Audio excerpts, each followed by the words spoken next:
Madrid, Distrito Financiero de Asca, Torre Emperador de Montalbán Industries. Carlos Mendoza, conserje y mecánico a tiempo parcial, estaba limpiando la entrada cuando vio a Victoria Montalbán, CEO del Imperio Tecnológico de 9.000 millones de euros, dirigirse hacia su Mercedes Maybach de 400.000 euros. Algo en el movimiento bajo el vehículo lo paralizó. Dejó caer todo y corrió gritando que no subiera a ese coche. Victoria lo miró con desprecio. La misma mujer que lo había humillado esa mañana por aparcar su viejo Seat Ibiza en la zona ejecutiva durante 5 minutos. Pero cuando Carlos se tiró literalmente bajo el coche, extrayendo un artefacto conectado al sistema de frenos, la sangre se le heló en las venas. El atentado que debía matarla había sido frustrado por un conserje que ganaba 1.100 euros al mes.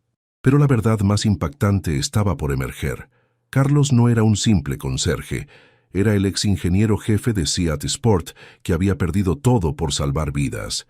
Y Victoria era la mujer que inconscientemente había causado su ruina 5 años antes. La Torre Emperador dominaba el skyline madrileño como un coloso de cristal y acero, símbolo del capitalismo tecnológico que había transformado el antiguo distrito de Asca en el corazón financiero de España. Eran las 7:45 de una fría mañana de noviembre cuando Carlos Mendoza, 43 años de músculos cansados y sueños rotos, terminaba su turno nocturno de limpieza. Sus manos, que antaño diseñaban algoritmos complejos y desarrollaban sistemas de seguridad para coches de rally en el Mundial WRC, ahora agarraban el mango de una fregona industrial. El mono azul de trabajo ocultaba un cuerpo que había conocido días mejores, cuando corría por los boxes del Race Catalunya, cuando su nombre aparecía en las revistas especializadas como una de las mentes más brillantes de la ingeniería automovilística española. 5 años habían pasado desde aquel maldito día en el Rally de Montecarlo. 5 años durante los cuales Carlos Mendoza, el ingeniero que había llevado a Seat a ganar 3 campeonatos mundiales consecutivos, se había convertido en un fantasma que limpiaba las oficinas de los poderosos mientras dormían. La metamorfosis había sido tan rápida como dolorosa. De la cima de la tecnología al fondo de la escala social, una caída que había pulverizado no solo su carrera, sino también su familia, su identidad, su voluntad de vivir.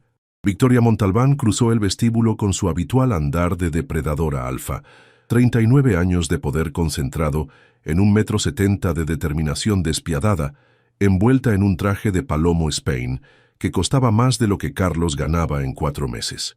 Sus tacones de Manolo Blahnik golpeaban el mármol de Macael con la precisión de un metrónomo, cada paso una declaración de dominio territorial.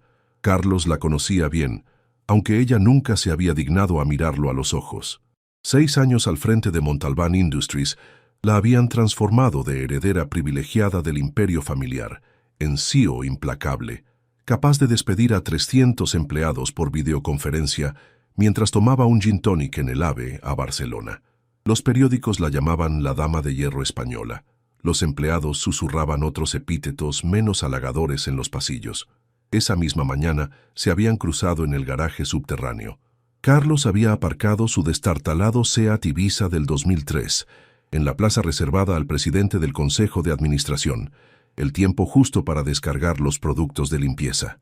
5 minutos, quizás menos. Victoria había llegado justo en ese momento, y su furia había sido volcánica.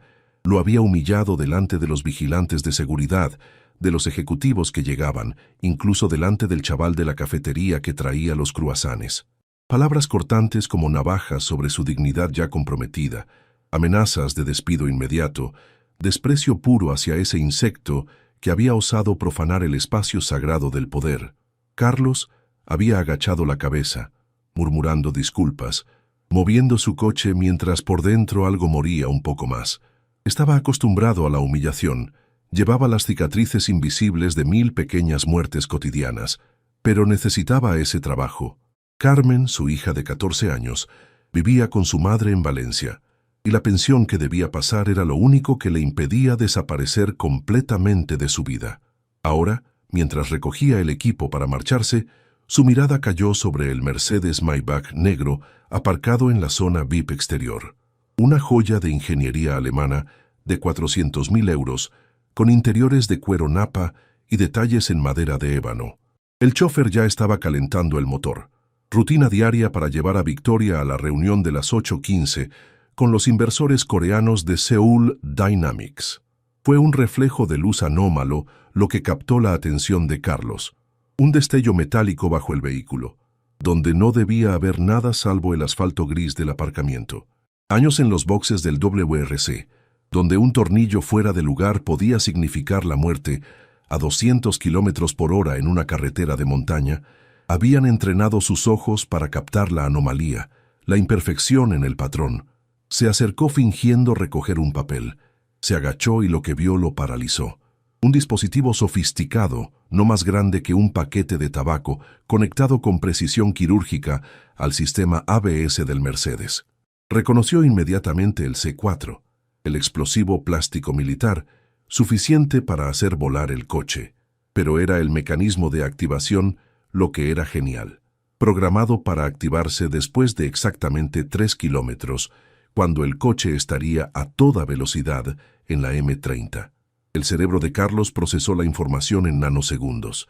No un atentado burdo, sino un asesinato profesional disfrazado de accidente. Los frenos se bloquearían completamente a velocidad mortal. El coche enloquecería. El choque inevitable. Sin rastros, sin sospechas, solo otro trágico accidente de tráfico de una ejecutiva que conducía demasiado rápido. Victoria ya estaba a medio camino del coche, tecleando furiosa en el móvil, probablemente despidiendo a alguien o cerrando un trato millonario. El chofer ya tenía la puerta abierta, el motor ronroneando suavemente. 30 segundos y subiría. 30 segundos y estaría condenada. Carlos no pensó. Su cuerpo se movió antes de que la mente pudiera procesar las consecuencias. Dejó caer cubo y fregonas, el estruendo metálico resonando en el aire frío de la mañana. Corrió como no corría desde los tiempos del instituto en Carabanchel, cuando aún creía que la velocidad podía sacarlo de la pobreza del barrio. Sus piernas protestaron, los pulmones ardieron, pero alcanzó a Victoria a tiempo. El grito que salió de su garganta no era humano, era primordial, la alarma desesperada de quien ve la muerte de frente. Victoria se giró con una expresión que mezclaba asombro, asco y rabia. El conserje que ya la había irritado esa mañana ahora osaba tocarla, agarrándola del brazo impidiéndole subir. La seguridad se movió inmediatamente. 2 guardaespaldas, ex guardia civil entrenados, se precipitaron hacia Carlos. Pero él ya se había deslizado bajo el Mercedes, con la agilidad residual de quien había pasado años bajo los coches de rally. Sus manos expertas localizaron el dispositivo, estudiaron las conexiones. Un trabajo de profesional, militar o CNI. El temporizador digital mostraba 00.0247 al detonador secundario, un respaldo en caso de que el sistema principal fallara. Con movimientos precisos que contradecían sus años de conserje, Carlos desactivó primero el temporizador secundario. Luego desconectó delicadamente el detonador principal del C4. Solo cuando tuvo el dispositivo completamente inerte entre las manos, emergió de debajo del coche. El sudor le corría copioso por la frente a pesar de los 10 grados de temperatura. Victoria lo miraba paralizada, el cerebro luchando por procesar la transición de rabia a shock a terror. El artefacto en las manos de Carlos hablaba por sí mismo. Los guardaespaldas estaban pálidos, dándose cuenta de lo cerca que habían estado del fracaso total. El chofer ya había llamado a la Policía Nacional. Las sirenas acercándose rompían el silencio surreal del momento. La llegada del GEO fue espectacular. El subinspector Ruiz, veterano de 30 años con cicatrices del 11M, examinó el dispositivo con creciente admiración y horror. Trabajo militar de alto nivel, componentes que solo se conseguían en el mercado negro del este, un diseño que sugería entrenamiento en fuerzas especiales. Si hubiera explotado, no habría quedado nada identificable de Victoria Montalbán. La sala de interrogatorios de la Comisaría General de Información en la calle Rafael Calvo había visto de todo: etarras, yihadistas, espías rusos. Pero esa mañana albergaba una escena insólita, Un conserje en mono de trabajo, sentado con la calma de un monje budista, mientras los investigadores más experimentados de Madrid intentaban descifrar quién era realmente. El inspector jefe Morales, 35 años de servicio y una cara marcada por demasiadas noches sin dormir, estudiaba a Carlos con la intensidad de un entomólogo examinando una especie rara. Las manos del conserje contaban una historia diferente a la de su uniforme. Viejas quemaduras de altas temperaturas, callos en puntos específicos que sugerían uso prolongado de herramientas de precisión, una cicatriz en la palma izquierda típica de quien trabaja con fibra de carbono de competición. Victoria Montalbán estaba sentada al otro lado de la mesa, todavía en estado de shock controlado. Por primera vez en años, la máscara de CEO invencible mostraba grietas. Observaba a Carlos con ojos nuevos, notando detalles que su arrogancia le había impedido ver antes. La postura erguida a pesar del mono humilde, la forma en que sus dedos tamborileaban sobre la mesa, siguiendo un patrón matemático complejo, los ojos que traicionaban una inteligencia superior oculta bajo capas de resignación. Morales abrió una carpeta gruesa, comenzando a leer con voz monótona que traicionaba emoción reprimida.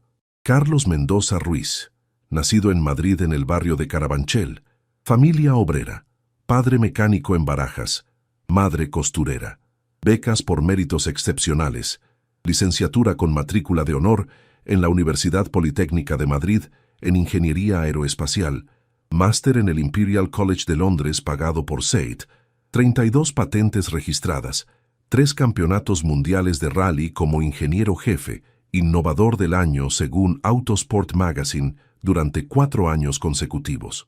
Luego el vacío. Desde el 23 de enero de 2019, nada. Como si Carlos Mendoza se hubiera evaporado, dejando solo una cáscara vacía que limpiaba oficinas en la torre más prestigiosa de Madrid. Morales puso una foto sobre la mesa. El Rally de Montecarlo.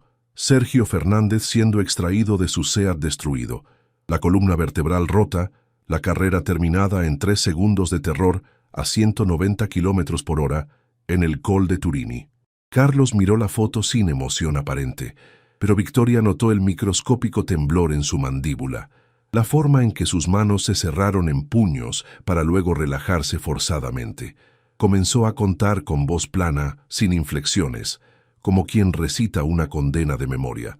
El sistema de seguridad activa que había diseñado iba a revolucionar el rally mundial.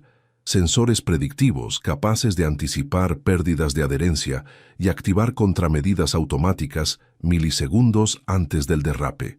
4 años de desarrollo, pruebas infinitas, simulaciones perfectas. Luego, en esa maldita noche monegasca, el fallo catastrófico. El sistema había malinterpretado los datos del sensor de temperatura, activando los frenos en plena curva a fondo. Sergio no tuvo ninguna oportunidad. La investigación de la FIA lo había exonerado completamente. El problema estaba en un lote de microprocesadores defectuosos suministrados por un subcontratista. Carlos recordaba perfectamente el nombre en la factura: Montalbán Industries, División de Componentes Avanzados. Un lote de chips con un defecto de fabricación que se manifestaba solo en condiciones extremas de frío y vibración, la tormenta perfecta que se había dado precisamente esa noche. Victoria sintió la sangre helarse. Recordaba vagamente el incidente, gestionado por el departamento legal como una disputa de seguros normal. ¿Te está gustando esta historia? Deja un like y suscríbete al canal. Ahora, continuamos con el vídeo. 60 millones de euros de indemnización. Demanda al proveedor taiwanés de obleas de silicio. Caso cerrado. Nunca había pensado en las vidas destruidas detrás de esas cifras en una hoja de cálculo. Carlos continuó el relato de su descenso a los infiernos. La dimisión inmediata a pesar de las súplicas de SEAT para que se quedara. La convicción obsesiva de que debería haber probado personalmente cada componente. El alcohol como anestésico para la culpa. Elena, su mujer, que después de 8 meses de intentos de salvarlo, había cogido a Carmen y se había ido. El divorcio que lo había dejado con lo mínimo legal. La venta del piso en Chamberí, del coche, de todo. Un año de vagabundeo emocional, durmiendo en pensiones baratas, sobreviviendo con trabajos temporales. Luego había visto el anuncio de conserje nocturno en Montalbán Industries. La ironía era demasiado perfecta. Limpiar las oficinas de la empresa que había contribuido involuntariamente a su ruina. Se había presentado con documentación mínima, omitiendo su pasado glorioso. El responsable de recursos humanos, sobrecargado de trabajo, no había profundizado. Durante 3 años había limpiado en silencio, observando a Victoria ir y venir, odiándola y admirándola a partes iguales. Odiándola por lo que representaba, el capitalismo sin alma que trituraba vidas humanas. Admirándola por su determinación, la capacidad de sobrevivir en un mundo de tiburones, siendo ella misma el depredador alfa. Morales interrumpió el relato mostrando nuevas fotos. El artefacto desmontado, analizado por los TEDx, trabajo de profesional, componentes militares rusos, rastros parciales de ADN que no coincidían con ninguna base de datos. Pero había un detalle inquietante. El dispositivo estaba programado con códigos de acceso internos de Montalbán Industries. Alguien dentro de la empresa quería a Victoria muerta. La CEO procesó la información con la velocidad de quien está acostumbrado a decisiones rápidas bajo presión.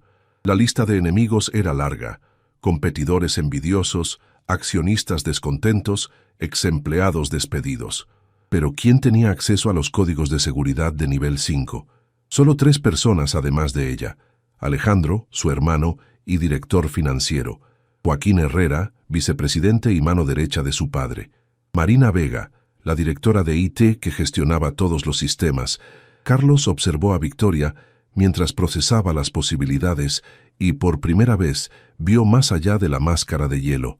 Había miedo genuino en sus ojos, la comprensión de que alguien muy cercano la quería muerta.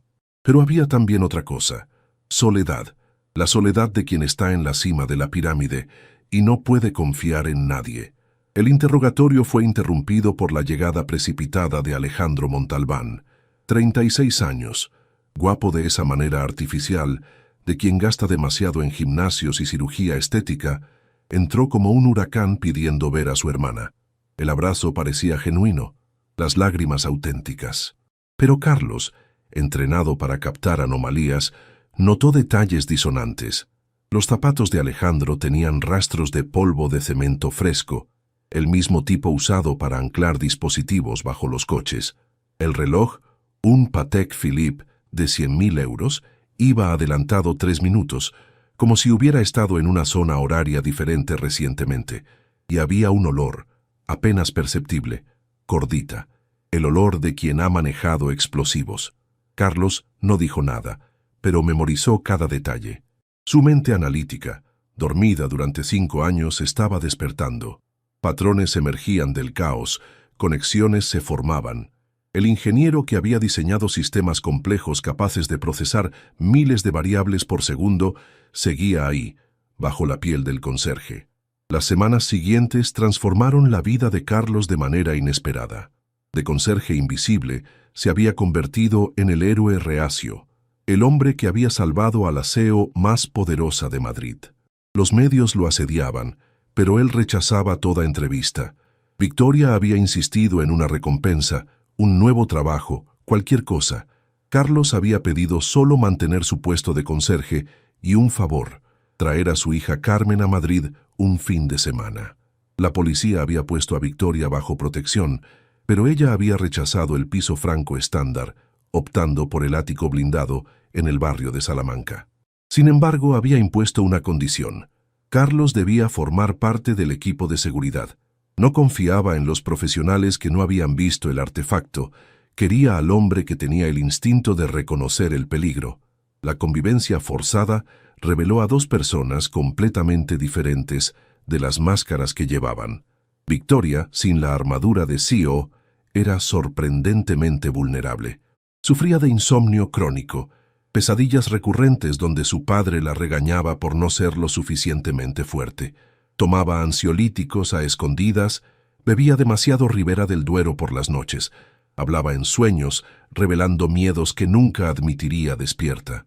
Carlos descubrió a una mujer brillante pero dañada.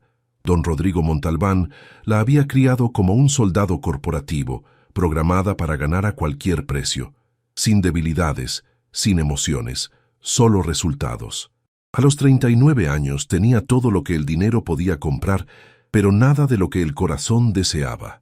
Sin amigos verdaderos, sin amor, sin familia más allá del hermano que veía solo en las reuniones empresariales. Durante las largas noches de vigilancia empezaron a hablar, no como CEO y conserje, sino como dos supervivientes. Victoria contó sobre la presión imposible de ser la heredera Montalbán, cómo cada éxito nunca era suficiente para el fantasma de su padre. Carlos compartió el peso de la culpa, cómo cada noche soñaba con Sergio en la silla de ruedas, preguntándole por qué. Fue durante una de esas noches cuando Carlos notó algo extraño en las cámaras de seguridad de la empresa. Alejandro tenía un patrón inusual: reuniones nocturnas en el garaje subterráneo, siempre con el mismo coche, un sedán negro con matrícula diplomática. Carlos reconoció el coche. Pertenecía a la embajada comercial china. El enfrentamiento ocurrió en el antiguo despacho de don Rodrigo Montalbán, un santuario de caoba y cuero en la planta 40 de la torre. Victoria había convocado a Alejandro con la excusa de discutir estrategias empresariales. Entró inconsciente, todavía interpretando el papel del hermano preocupado, incluso trayendo los polvorones de estepa que le gustaban a Victoria de niña. Cuando Victoria le presentó las pruebas, la transformación fue instantánea. La máscara del hermano cariñoso se disolvió revelando un rostro retorcido por años de resentimiento. Alejandro explotó en una diatriba de odio reprimido, acusando a Victoria de haberle robado todo: el amor del padre, la empresa, el futuro. Siempre había sido el segundón, el plan de reserva, el menos brillante. La situación degeneró rápidamente. Alejandro sacó una Glock 17 de la chaqueta, las manos temblorosas pero decididas. Carlos, que había anticipado esta posibilidad, ya estaba en movimiento. Años de reflejos afinados en los boxes del WRC resultaron útiles. Una patada precisa desarmó a Alejandro, que se derrumbó llorando como el niño mimado que nunca había dejado de ser. Pero mientras la Policía Nacional se llevaba a Alejandro, Carlos sentía que algo no cuadraba. El plan era demasiado sofisticado para Alejandro, demasiado bien orquestado. Alguien más movía los hilos, usando al hermano débil como peón sacrificable. El Consejo de Administración Extraordinario fue convocado al amanecer.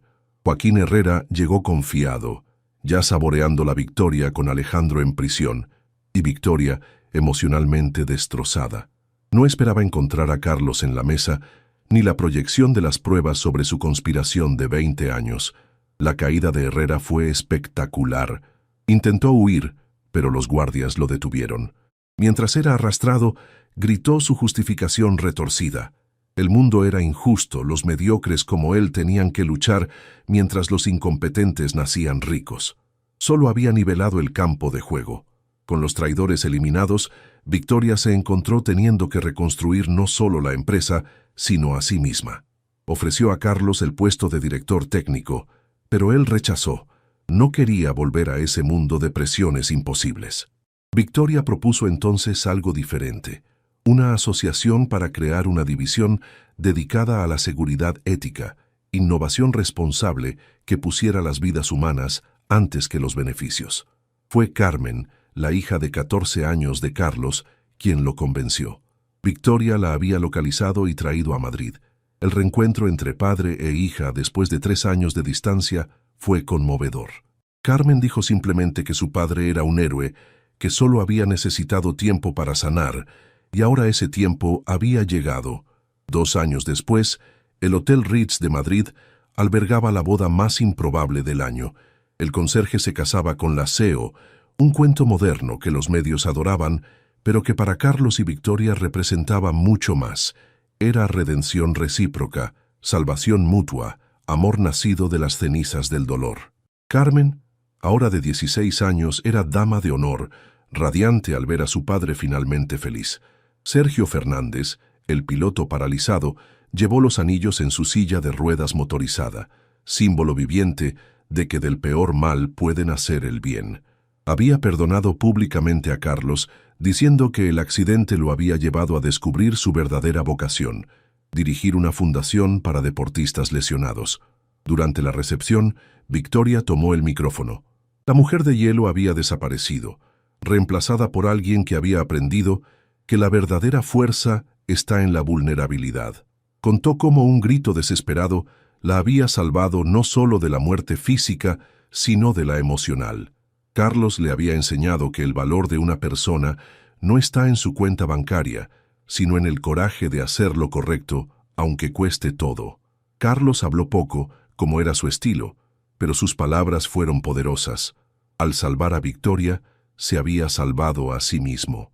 Ella le había devuelto a su hija un propósito, la dignidad, pero sobre todo le había enseñado que caer no es el final si alguien te tiende la mano para levantarte.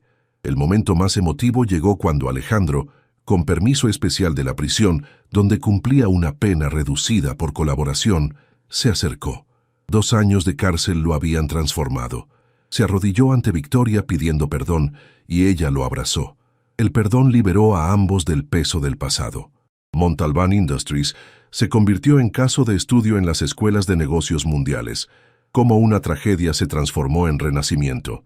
Facturación duplicada, 0 accidentes en los productos de seguridad, votada mejor empresa para trabajar durante 2 años consecutivos. Pero el verdadero éxito era personal. 2 almas rotas que se habían recompuesto juntas. La última imagen de la boda lo capturó todo. Carlos en smoking, pero con el pin de conserje en la solapa. Victoria en vestido de novia, pero con zapatos planos. Carmen tocando la guitarra española. Sergio bailando en su silla de ruedas. Alejandro sirviendo como testigo del poder del perdón. La Fundación Mendoza Montalbán para la Seguridad Industrial, nacida 1 año después, salvaría miles de vidas. Pero todo comenzó con un grito, un instinto, un hombre que tuvo el coraje de correr hacia el peligro. Porque al final, como Carlos había aprendido, no nos definen nuestros fracasos, sino lo que hacemos después. Y Victoria había descubierto que el verdadero poder no es mandar, sino servir, no es subir siempre más alto, sino saber tender la mano a quien ha caído. El conserje y la aseo, una historia imposible, hecha inevitable.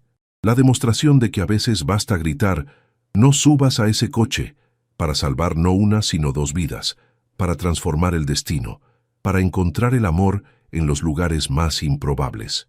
Como un garaje subterráneo donde un hombre en mono de trabajo salva a una mujer en traje de alta costura, y al hacerlo ambos se salvan a sí mismos. Dale like si crees que un gesto de valentía puede cambiar destinos. Comenta con el momento que más te impactó. Comparte con quien necesita saber que el valor de una persona no está en su título, sino en su corazón. Suscríbete para más historias que demuestran cómo el instinto de salvar puede transformar vidas.